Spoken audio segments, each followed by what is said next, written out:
제가 기억이 나요. 한두 번 정도였던 것 같습니다. 수동적 능동성이라는 말씀을 드린 기억이 몇 번 있는데, 주님께 온전히 맡기고 기다립니다. 그런데 주님께서 말을 걸어오신다는 게 분명해지는 순간에는 거침없이 뛰어듭니다. 이것을 이제 수동적 능동성이라 이런 식으로 표현을 했습니다.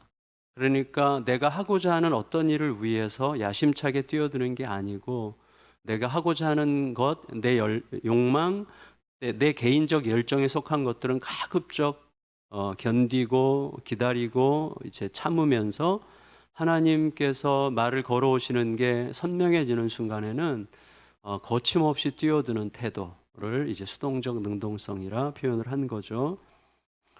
그런데 이 땅을 지배하고 있는 정신은 남보다 한 발짝 빠르게라는 정신이죠.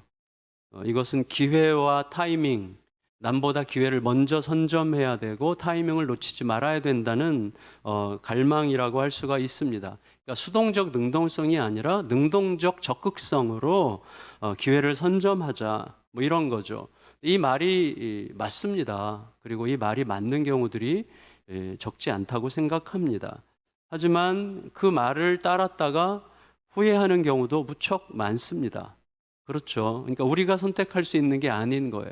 조금만 더 기다릴 걸, 조금만 더 참을 걸, 그때 조금만 더 내가 견뎠으면 더 좋았겠는데, 이런 일 만나지 않았을 텐데, 이렇게 후회하게 되는 일들도 얼마나 많아요? 저도요, 불과 지난 주간에, 지지난주인가요 벌써? 수원에서 중요한 약속이 있었는데, 어떤 중요한 문제로 몇 분과 이렇게 의논할 일이 있었는데, 그게 늦어졌어요, 시간이.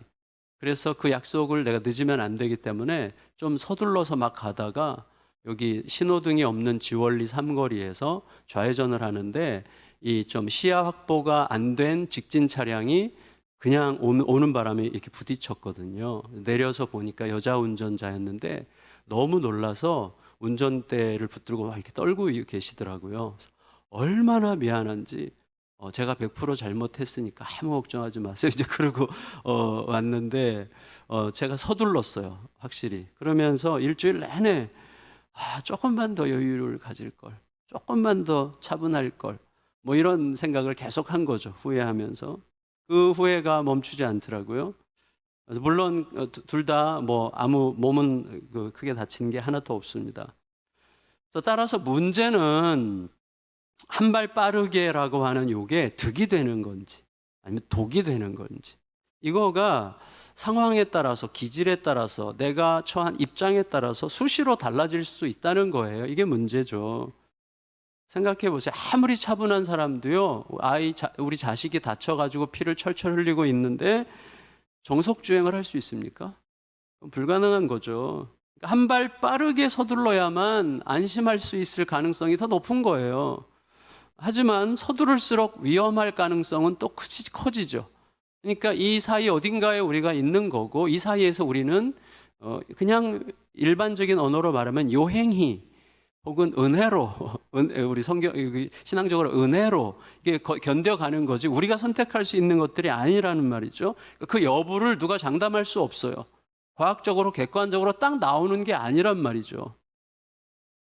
근데 그러니까 장담할 수 없는 이 여부가 의료계에도 있더라고요. 제가 지난 주간에 들었는데, 신약을 개발할 때 우리 김마태 목사님이 더 잘 아실 텐데, 제약회사 다녀오셨다니까, 신약 개발은 이런 거래요. 이것저것 막 엄청나게 실험하는 가운데 거의 우연히 행운을 만나는 과정에 굉장히 가깝다, 이런 얘기를 듣고 굉장히 위로를 받았는데, 의사 선생님들 중에서도 그렇게 말하는 분들이 더러 계시잖아요. 최선을 다할 수 있지만 사실은 운이 따라야 됩니다 라고 솔직하게 말씀해 주시는 분들도 있잖아요.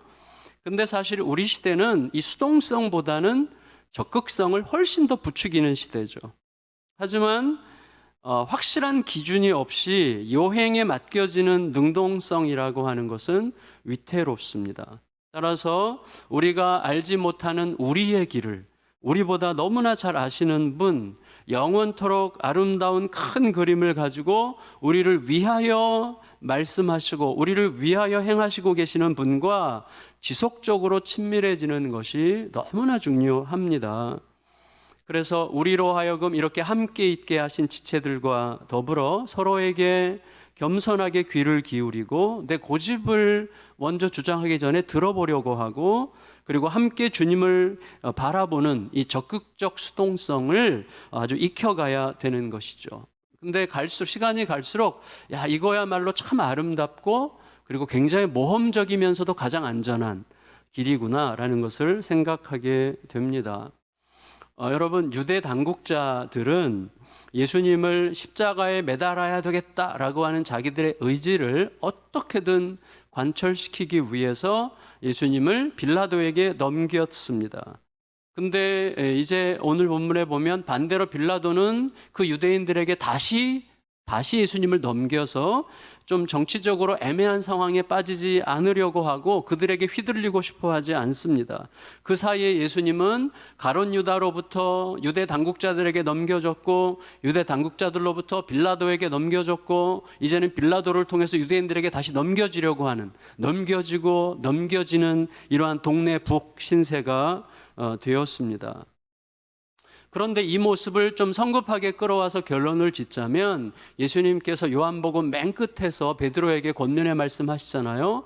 너가 젊어서는 스스로 띠뛰고 다녔지만 스스로 너가 주체적으로 능동적으로 너가 적극적으로 뭔가 너의 길을 개척하려고 했지만 나중에 너가 성숙하게 되면 사람들이 너를 원치 않는 곳으로 데리고 가리라. 그래서 이게 베드로가 어떤 죽음을 죽을 것을 말씀하셨지만 그 길은 사실 예수님께서 먼저 가시는 길이죠.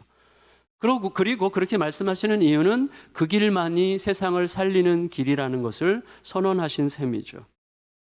그게 예수님께서 우리에게 가르쳐 주시는 세상을 바꿀 수 있는 가장 강한 길이 되는 거라고 우리가 이해할 수 있습니다. 그게 예수님께서 우리에게 오신 이유였어요. 하나님의 진노가 자기 백성들의 머리 위로 그냥 넘어가도록 어린 양이 대신 죽음에 넘겨지는 그 일을 자기 몸으로 이루려고 오셨던 거죠. 물론 이게 넘겨지는 수동성이라고 하는 것은 싫어도 막 꾹꾹 참고 무조건 묵묵히 기다리는 길, 이런 걸 말하려고 하는 게 아니에요. 어떤 때는 하나님의 뜻이면 싫어라고 말할 수 있죠. 하나님의 뜻이면 꾸짖을 수도 있죠. 하나님의 뜻이면 판을 뒤집을 수도 있죠.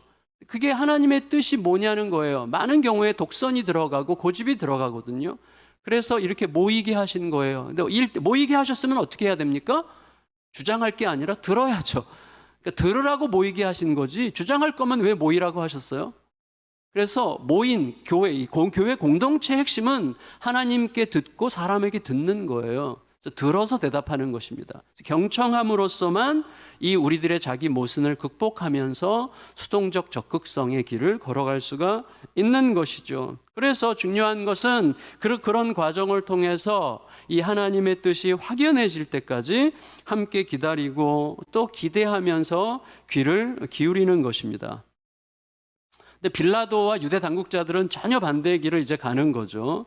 빌라도는 유대 당국자들에게 고분고분하고 싶지 않았어요. 그래서 이 유대인 리더들을 궁지에 몰아넣을 다른 증거들을 찾기 위해서 예수님을 상대로 계속해서 회유하는 신문을 합니다. 그래서 이거예요. 빌라도의 목적은 예수가 유대인의 왕이라는 것에는 어떤 정치적인 의미도 없다는 것을 입증하는 거예요. 하지만 참 안타까운 것은 본인이 지나치게 정치적이기 때문에 인생과 역사에 유일한 답을 주실 분과 독대한 자리에서도 어떤 대답도 듣지 못하죠. 그러니까 예수님이 정치적으로 그렇게 의미 있는 유대인의 왕이라는 말이 그렇게 정치적으로 의미 있는 말이 아니라는 것을 정치적으로 해결하는데 온통 몰두해서 지금 정치하는 일에 정치적으로 유대인 당국자들과 실갱이해서 주도권을 잡으려고 하는 것에 온 힘을 쓰는 결과 내 인생에서 만날 수 있는 거의 유일한 완벽하게 영광스러운 시간, 인생과 역사의 유일한 답을 들을 수 있는 분과 1대1로 독대한 자리에서 아무 소리도 듣지 못하게 되는 것이죠. 여러분, 지난주 본문에 속해 있는데 18장 38절을 우리 같이 한번 읽어보겠습니다. 18장 38절. 38절 시작. 빌라도가 이르되 진리가 무엇이냐 하더라. 이 말을 하고 다시 유대인들에게 나가서 이르되 나는 그에게서 아무 죄도 찾지 못하였노라. 여러분, 빌라도는요 예수님을 이렇게 이해한 거예요. 자기 사상을 세상에 자기 사상이 세상의 정신적 왕이 되도록 만들고 싶어하는 철학자나 과대망상적인 사상가 정도로 이제 해석했던 것가 분명하죠. 그래서 유대 당국자들에게 계속 무죄다 이야기를 하는데 잘 통하지 않는 것 같으니까 유대 당국자들을 물먹이고 싶은 거예요. 이들을 물먹일 또 다른 타협안을 만들어요. 그래서 이렇게 제안하죠. 39절 읽습니다. 18장 39절 시작. 6월절이면 내가 너희에게 한 사람을 놓아주는 전례가 있으니 그러면 너희는 내가 유대인의 왕을 너희에게 놓아주기를 원하느냐 하니. 그러니까 생각해 보시면 이거입니다. 빌라도의 목적은 예수님을 풀어주는 게 아닙니다. 그렇죠? 유대 당국자들의 뜻을 꺾고 상황을 자기가 주도하고 밀란의 가능성은 최소화시키기 위해서 예수님을 최대한 별 볼 일 없는 자로 만드는 거예요. 고작 이런 인간 가지고 이렇게 난리를 쳐? 라는 것을 분위기를 그렇게 만들어가는 게 빌라도의 목적입니다. 그러니까 예수님을 최대한 별 의미 없는 존재로 만드는 게 그의 목적이에요.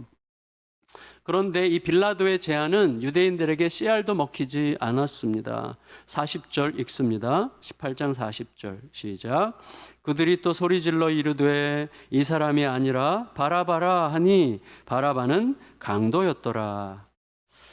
지금 우리는 바라바의 정체를 정확하게 잘 알지는 모르지만 당시의 유대인들은 바라바가 누군지를 정확하게 알고 있었을 거라고 생각합니다.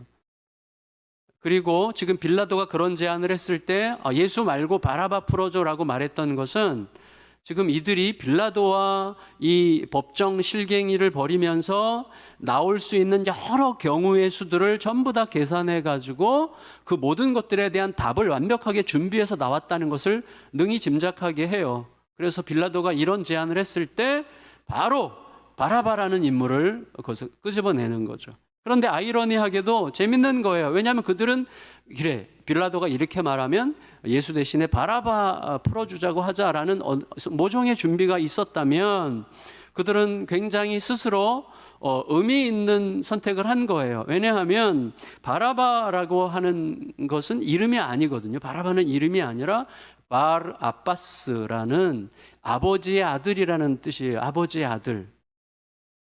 그러니까 보통 어떤 학자들이 얘기하는 것처럼 바라바가 로마 정부에 폭력적으로 저항한 레지스탕 출신이라면 유대인들이 예수님 대신에 바라바를 선택하려고 한 것의 의미가 분명해지죠.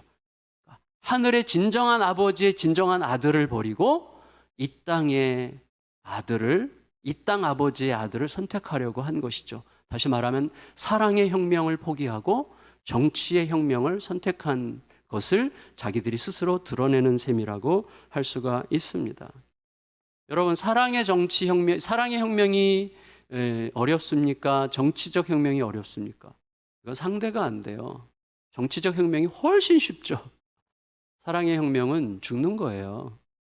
사실은 정치적 혁명은요, 내 것을 가지려고 하는 거고, 사랑의 혁명은 내 것을 주려고 하는 거기 때문에 이건 비교할 수 없이 힘든 것입니다. 제가 지지난 주간에 이제 우리 교회도 거기 참여하고 있는 TGC, The Gospel Coalition이라고 복음 동맹 운동, 미국에서 시작된 이제 세계적인 운동인데 지금은 거기에 이제 미국 홈페이지에 너무 좋은 글들이 종종 실려요. 그 중에 지난 주간에 참 좋은 글이 있었는데 그게 뭐냐면 내러티브의 세계에서 리얼리티를 살아라. 뭐 이런 내용이에요. 그게 무슨 말이냐면 세상에는 내러티브는 이야기거든요. 세상에는 온갖 이야기들로 충만하죠. 그래서 근데 그 이야기들에는 특성이 있는데 어떤 특성이 있는가 하면 소위 편견이 들어가 확증 편향된, 그러니까 한쪽으로 기울어져서 딱딱해진 그런 이야기들로 꽉 차 있다는 거예요. 근데 리얼리티는 뭐냐면 고심하고 고민하고 그리고 살피고 대화하고 토론하고 하면서 객관적인 팩트를 발견하기 위해서 몸부림하는 과정을 통해서 나타난 어떤 상태, 태도를 리얼리티라고 얘기를 하는 거예요. 근데 그리스도인들도 안타깝게도 복음이 리얼리티, 진짜에 가닿기 전에 이 땅에 이 흩어져 있는 수없이 많은 그런 내러티브들, 그런 이야기들, 그런 싸구려, 한쪽으로 기울어져서 딱딱해지고 편견과 아집이 가득 찬 그런 소위 말하는 확증 편향적 담론들, 그런 쪽으로 그것에 먼저 삼켜져서 리얼리티, 진짜에 가닿지 못한다는 거예요. 그건 좌도 우도 마찬가지고 진보도 보수도 마찬가지라는 거예요. 그게 이제 그 책의 결론이에요. 근데 왜 사람들은 그렇게 이 복음을 가지고 리얼리티에 가기 전에 진실에, 진짜에, 실제에 다 가닿기 전에 왜 이런 싸구려 확증 편향된 이런 이념화된 담론들에 삼켜지는가? 쉬워서라는 거예요. 쉬워서. 그 길이 훨씬 쉽고 빨라요. 무서운 거죠. 복음은 그런 것을 절대 찬성하지 않습니다. 복음은 더 아파야 돼요.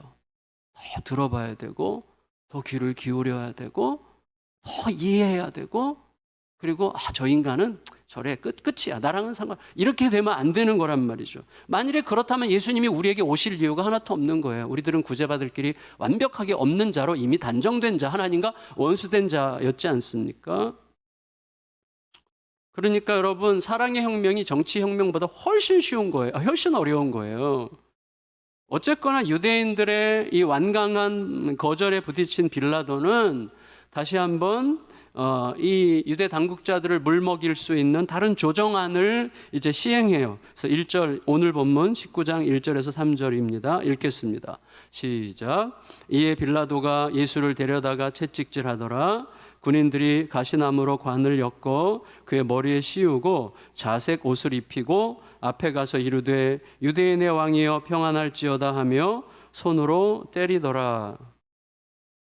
여러분, 사복음서 마태, 마가, 누가, 요한복음을 비교해 보면 예수님은 채찍질을 2번 당하세요. 십자가형에 내어지기 전에 채찍 맞으시고 십자가형으로 내어진 다음에는 또 채찍 맞으시는데, 앞에 채찍은 가벼운 채찍이고 뒤에 채찍은 뼈 조각이랑 새 조각이 담긴 채찍으로 살점이 떨어지고 내장이 때로는 빠져나오는 그런 잔혹한 채찍이에요. 근데 빌라도가 지금 첫 번째 채찍을 이제 가한 거예요. 그렇게 하면서 또 머리에 가시관을 씌우고 최대한 수모를 주고 최대한 우습게 보이도록 만들어서 이만하면 되지 않았어? 이런 제스처를 통해서 유대 당국자들의 입을 다물게 하려고 하는 것입니다. 야, 이런 수모를 당하면서도 아무 저항도 못하는 이런 무기력한 자에게 뭐가 그렇게 캥겨가지고 신경을 쓰는 거야? 이런 식으로 지금 조롱하려고 하는 거예요. 4절 5절 읽겠습니다. 4절 5절 시작. 빌라도가 다시 밖에 나가 말하되 보라, 이 사람을 데리고 너희에게 나오나니 이는 내가 그에게서 아무 죄도 찾지 못한 것을 너희로 알게 하려 함이로라 하더라. 이에 예수께서 가시관을 쓰고 자색 옷을 입고 나오시니 빌라도가 그들에게 말하되 보라, 이 사람이로다. 굉장히 조롱하는 거예요. 사실 지금 유대인 법에서 메시아를 사칭하는 죄는 엄히 다루어지는 죄이긴 했지만, 그 메시아를 사칭하는 자가 다른 신들을 옹호하고 여호와를 멸시하는 게 아니었다면 사형까지는 아니었다고 해요. 따라서 빌라도는 지금 스스로 자칭 유대인의 왕이라고 했다는 죄로 예수를 십자가에 못 박아 죽여야 된다고 주장하는 이 유대인들의 고발이 억지다, 너희들 지금 억지 쓰고 있는 거다라는 식으로 그들의 억지를 드러내려고 하는 중이었던 거죠. 하지만 유대인들을 물먹이고 싶어하는 빌라도의 조치들은 유대인들을 훨씬 더 자극합니다. 6절 7절 읽겠습니다. 6절 7절 시작. 대제사장들과 아랫사람들이 예수를 보고 소리질러 이르되 십자가에 못 박으소서, 십자가에 못 박으소서 하는지라. 빌라도가 이르되 너희가 친히 데려다가 십자가에 못 박으라. 나는 그에게서 죄를 찾지 못하였노라. 그래서 이 더 자극받은 이 유대인들이 이제는 대제사장의 하수인들까지 합세해가지고 막 악을 씁니다. 그러니까 모욕당하는 것을 더 이상 못 참겠다는 분노의 표시고 자기들의 뜻이 관철되지 않으면 어떤 일이 벌어질지 모른다는 협박이었어요.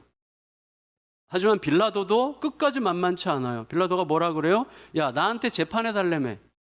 내 재판 결과는 무죄야. 근데 니네가 재판장 말 안 들으려면 데려가서 니네가 십자가에 못 박고 거기에 대한 책임을 져. 유대인들에게는 사형 집행권이 없잖아요. 그러니까 이것도 조롱하는 거죠. 하지만 유대인들 역시 한치도 양보할 뜻이 없습니다. 그 기운이 얼마나 강했던지 이제 빌라도는 유대인 당국자들이 악에 바친 이 외침과 예수님의 신비스러운 침묵 사이에서 위협감을 느끼고 있어요. 8절 읽습니다. 8절 시작. 빌라도가 이 말을 듣고 더욱 두려워하여. 이 정치가의 자존심이라는 거 너무 커요. 이 리더의 자존심은 진짜 커요. 리더가 자기의 리더십을 인정받지 못한다고 느낄 때는 자기의 뭘 걸 수 있어요. 그래서 빌라도는 지금 끝까지 지금 휘둘리지 않으려고 끝까지 다른 단서들을 더 끌어내려고 또다시 예수님을 신문한단 말이에요. 또다시 9절 10절 읽습니다. 9절 10절 시작. 다시 관청에 들어가서 예수께 말하되 너는 어디로부터냐 하되 예수께서 대답하여 주지 아니하시는지라. 빌라도가 이르되 내게 말하지 아니하느냐? 내가 너를 놓을 고난도 있고 십자가에 못 박을 고난도 있는 줄 알지 못하느냐? 여러분, 빌라도의 질문은 경청할 뜻은 하나도 없는 질문이죠. 그러니까 예수님은 경청할 뜻이 없는 질문에 대해서 입을 다무십니다. 그렇지만 한마디 하세요. 자, 너가 지금 모든 권한을 너 손에 쥐고 있다고 생각하는 그 말이 얼마나 우스꽝스러운 말인지 내가 지적해 줄게. 그 말씀 하시는 거죠. 그래서 11절에서 이렇게 말씀하십니다. 11절 시작. 예수께서 대답하시되 위에서 주지 아니하셨더라면 나를 해할 권한이 없었으리니 그러므로 나를 내게 넘겨준 자의 죄는 더 크다 하시니라.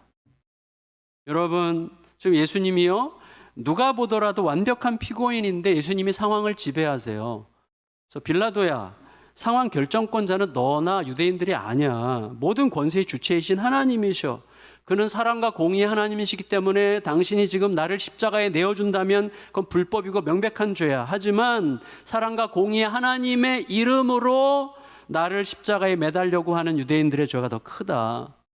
하지만 하나님은 그런 못난 자들의 선택을 통해서도 당신의 뜻을 이루실 게 분명하니까 누가 진짜 주권자인지를 잘 살펴보시오. 이런 식으로 얘기하는 것입니다.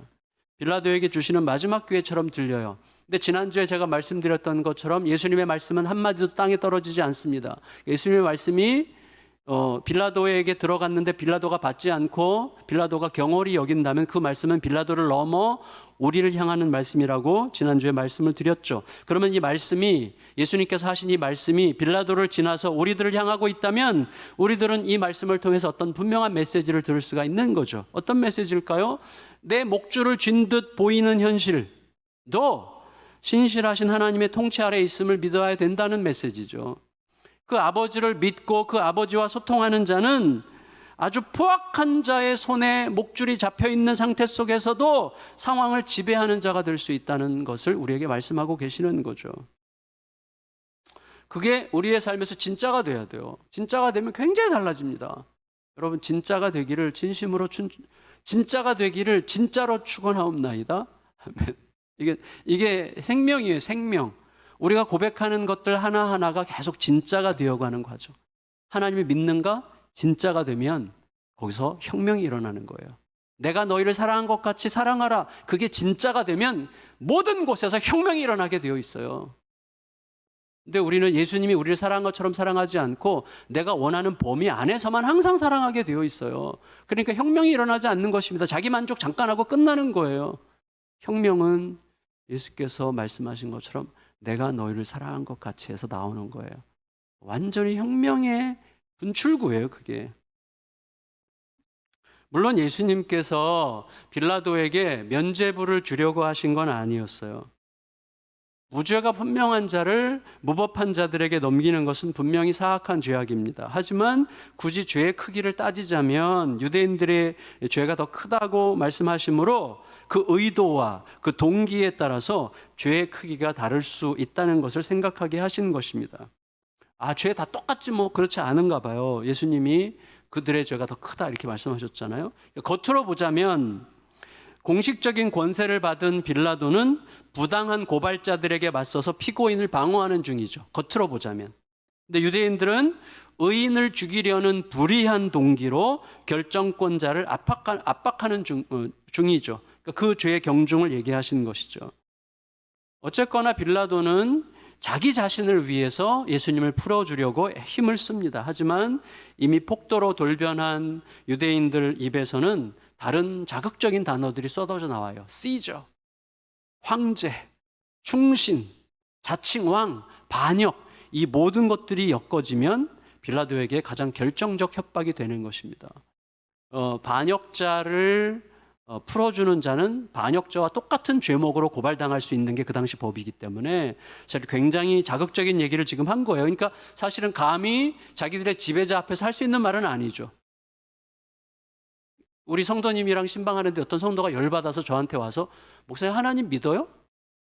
이렇게 말하는 거랑 좀 비슷하죠. 그러니까 굉장히 그건 웃을 수 있는 이야기지만 사실은 지금 이 예민하고 팽팽한 긴장적 상황에서 감히 총독에게 할 수 있는 말은 아니에요. 그렇지만 이들은 악에 받쳐가지고 자기들의 목적을 관철시켜야만 한다는 자기들의 강박관념 속에서 지금 굉장히 자극적인 말들을 하고 있는 것이죠. 가이사에게 충성을 다해야 됩니다. 그리고 이런 반역자를 풀어주는 것은 왕에게 충성하는 게 아닙니다. 하면서 막 굉장히 자극적인 정치적 언사들을 통해서 빌라도에게 결정타를 내리는 것이죠. 12절 13절 읽습니다. 12절 13절 시작. 이러함으로 빌라도가 예수를 놓으려고 힘썼으나 유대인들이 소리질러 이르되 이 사람을 놓으면 가이사의 충신이 아니니이다. 무릇 자기를 왕이라 하는 자는 가이사를 반역하는 것이니이다. 빌라도가 이 말을 듣고 예수를 끌고 나가서 돌을 깐 뜰에 있는 재판석에 앉아 있더라. 이제 끝났어요. 상황이. 마음으로 이미 졌어요. 빌라도가 이미 졌습니다. 그래서 이 결정적인 단어들, 황제, 충성, 무슨 반역 이런 단어들이 나오니까 그냥 마음이 굴복했어요, 빌라도가. 그래서 마지막 자존심이 담긴 한마디를 한 거죠. 보라, 너희의 왕이로다. 그들을 한 번 더 조롱하고 싶어 하는 것이죠. 14절 읽습니다. 시작. 이날은 6월절의 준비일이요 때는 제6시라 빌라도가 유대인들에게 이르되 보라 너희 왕이로다. 우리가 알듯이 가야바가 본의 아니게 하나님의 구원의 역사를 도왔던 것처럼 한 사람이 죽으면 다 사는 거야.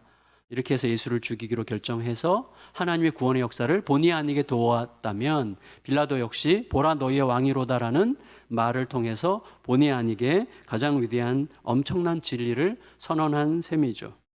반면 유대인들은 어떻게 합니까? 자기들의 유일한 왕은 로마 황제뿐이라고 말함으로써 자기들의 진정한 왕이신 하나님을 공개적으로 배신합니다. 15절 읽습니다. 15절 시작. 그들이 소리 지르되 없이 하소서 없이 하소서 그를 십자가에 못 박게 하소서. 빌라도가 이르되 내가 너희 왕을 십자가에 못 박으랴. 대제사장들이 대답하되 가이사 외에는 우리에게 왕이 없나이다. 결국 예수님은 죽음에 넘겨지십니다. 여러분, 빌라도는 정치하다가 정치에 밀려 예수님을 넘겨주고 유대인들은 정치적으로 승리하여 영원한 패배에 빠집니다. 여러분, 정치가 이기는 길은 없어요. 영원토록 없어요. 정치적 힘으로 이기는 길은 없어요. 영원한 승리는 사랑의 혁명 외에는 불가능합니다. 그게 세상의 창조자와 통치자가 선택한 길이에요. 그게 세상의 질서예요. 그것 외에는 가정에서도 내 안에서도 교회 안에서도 어디에서도 진정한 승리는 없습니다. 예수님은 죽음에 넘겨지시죠. 넘겨져서 결국에는 죽음에 넘겨지시죠. 6월절이 넘어간다는 뜻이잖아요. 넘어간다. 그래서 어린 양이 죽음에 넘겨짐으로 하나님의 진노가 자기 백성들의 머리 위로 넘어가는, 이게 유월절이죠. 예수님은 유월절 어린 양으로 넘겨지시죠. 그러니까 가장 수동적으로 가장 능동적인 자세를 취하시는 거죠. 가장 수동적으로 가장 능동적인 자세를 취하시는 거예요. 그러니까 결론적으로 우리는 이렇게 말할 수가 있습니다. 근본적으로 말하자면 현실 정치 권력자들의 실갱이가 예수님을 죽음에 넘긴 게 아니었습니다. 오히려 스스로 넘겨지셔야만 죄에 대한 심판이 자기 백성들 머리 위로 넘어간다는 걸 아시는 분이 스스로 넘겨지신 거죠. 스스로 넘겨지셨어요. 그러니까 스스로 넘어가는 것은 적극적인 것이죠. 능동적인 거지만 넘겨지는 것은 수동적인 거죠. 그래서 수동적 능동성이 가능해지는 거예요. 스스로 넘겨지는 거예요. 스스로 패배해 주는 거예요. 그래서 하나님의 승리가 이루어지게 하는 것이죠. 그에 따라 우리에게도 가정이나 직장이나 어디서든지 이런 태도가 결국 이기는 길이라고 하는 것을 그걸 가르치십니다. 윽박질러서 아내 이겨봐야 뭐해요. 윽박질러서 자식 이겨봐야 뭐해요. 그건 지는 거죠. 그러니까 물론 여러분, 우리가 이렇게 수동적으로 능동적이 되려면 고민이 필요합니다. 네, 정말 고민이 필요합니다. 생각해 보십시오. 가족 중에 일원이 누군가로부터 큰 어려움과 힘겨운 일을 당하고 울고 있어요. 고통을 겪고 있습니다.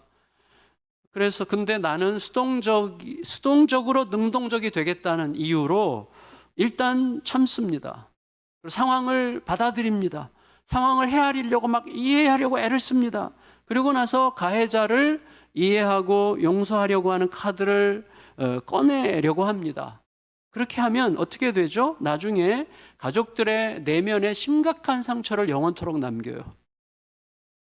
이게 쉬운 문제가 아닙니다. 그래서 많이 고민해야 되는 문제죠. 그러니까 저의 경우를 보면 제가 알게 됐어요. 이게 이제 결론에 굉장히 중요한 건데, 저의 경우를 보면 제가 그런 수동적으로 능동적인 태도를 취했던 적이 많은데, 그 이유가 가족을 향해서 수동적으로 능동적인 사랑을 하려는 마음 때문이었다기보다는 내가 나쁜 사람이 되지 않으려고 하는 두려움이 있었던 것을 정말 많이 발견하게 됐어요.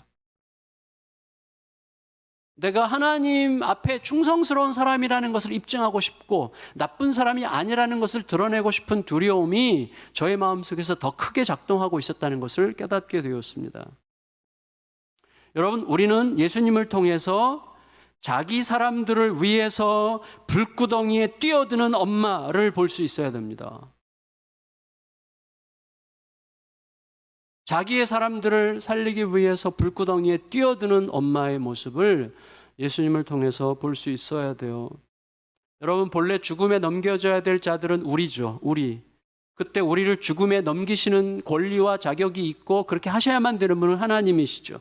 요즘에 큐티 본문에 아하스 등장, 히스기야의 아버지 아하스 아시잖아요. 아하스의 죄의 핵심이 뭐예요? 내가 마음껏 사용할 신을 내가 스스로 선택하는 신이 되려고 하는 거예요. 자기가 최종 신이 되려고 해서 하나님을 제끼고 내가 마음껏 사용할 만한 신들을 내가 선택해서 내가 쓰는 신이 되려고 하는, 그게 아하스의 가장 큰 범죄죠. 그걸 위해서 몸부림을 했거든요. 근데 하나님은 그 자리는 망하는 길이기 때문에 하나님께서 아하스를 제자리로 돌려놓으시기 위해서 어떻게 합니까? 넘기시죠. 아람 왕에게 넘기십니다. 이스라엘 왕에게 넘기십니다. 심지어 에돔에게 넘기십니다. 그리고 블레셋에게도 넘기십니다. 그리고 어떻게 해요? 심지어 아하스 왕이 도움을 요청했던 아스루 왕이 도로 왔는데 그 아스루 왕에게 넘기세요. 왜? 그를 제자리로 돌려놓기 위해서죠. 그래서 이제 하나님은 결국 우리가 아니라 자기 자신을 원수의 손에 넘기셔요. 그래서 그 사랑, 스스로 넘겨지는 그 사랑에 굴복하는 우리들이 본래의 자리, 하나님의 품으로 돌아가도록 하시기 위한 꿈을 이루시려고 하는 거죠. 말씀을 마치겠습니다. 수동적 능동성은요, 상황을 대처하는 어떤 방식이 아니에요. 어떤 게 수동적 능동성이지? 생각하지 마세요. 그거 필요 없어요. 그냥 말을 만든 거지 어떤 게 수동적 능동성일까 계산할 거 하나도 없어요. 그건 방식이 아니니까. 만일에 여러분 수동적 능동성이라고 하는 것이 어떤 처세나 대처 방식이라면 수동적으로 또 수동적인 능동성으로 목적을 이루는 데 있어서 훨씬 더 효과적이고 지배적인 방식은 수동 공격이라는 거예요. 수동 공격. 수동적으로 공격해. 그 대표적인 게 뭐죠? 침묵이죠. 말 안 하는 거예요. 대답 안 하는 거예요. 굉장히 수동적이죠. 수동적인 방식으로 공격하는 거죠. 수동 공격은 아주 치사한 방법이지만 굉장히 효과적이죠. 여러분, 이렇게 여러 사람이 모이는데 한 사람이 끝까지 말 안 하고 있어 보세요. 모든 사람의 관심이 그 사람에게 가요. 그래서 막 그 사람에게 쏠려. 그래서 그 사람에게 지배를 당해. 무서운 거죠. 수동 공격. 침묵하거나 무관심한 척하는 방식으로 상황을 지배하죠. 우리 부부지간에 많이 쓰는 방식이죠. 당장 반대하지는 않아요. 하지만 끝까지 자기 고집을 꺾지 않는 거죠. 그런 방식으로 상황을 훨씬 더 효과적으로 지배할 수 있습니다.